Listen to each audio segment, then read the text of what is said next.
பெயர் ஐயப்பன், வயது 63, தமிழ்நாடு மாநிலம் நாமக்கல் மாவட்டம் ராசிபுரத்தைச் சேர்ந்த நான் தமிழ்நாடு அரசு போக்குவரத்து கழகத்தில் பணியாற்றி ஓய்வு பெற்ற நான் யூரியா கிரியேட்டினால் மிகவும் பாதிக்கப்பட்டு வந்தேன்.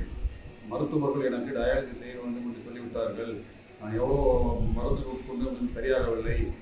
சிரியாஸ் மருத்துவமனையின் வீடியோவை நான் பார்த்து அவர்களை தொடர்பு கொண்டதில் எங்கள் மருந்தை சாப்பிடவும் சரியாகும் என்று கூறினார்கள். அதன்படி சிரியாஸ் மருத்துவமனையின் மருந்துகளை உட்கொண்டேன்.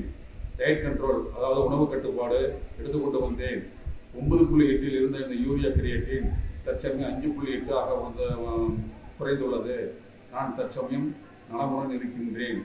சிரியாஸ் மருத்துவமனையின் மருத்துவர்கள் வாரம் ஒரு முறை என்னை தொடர்பு கொண்டு உடல்நலம் விசாரித்து எனக்கு போதிய அறிவுரைகள் வழங்கினார்கள். சிரியாஸ் மருத்துவமனைக்கு மிக்க நன்றி.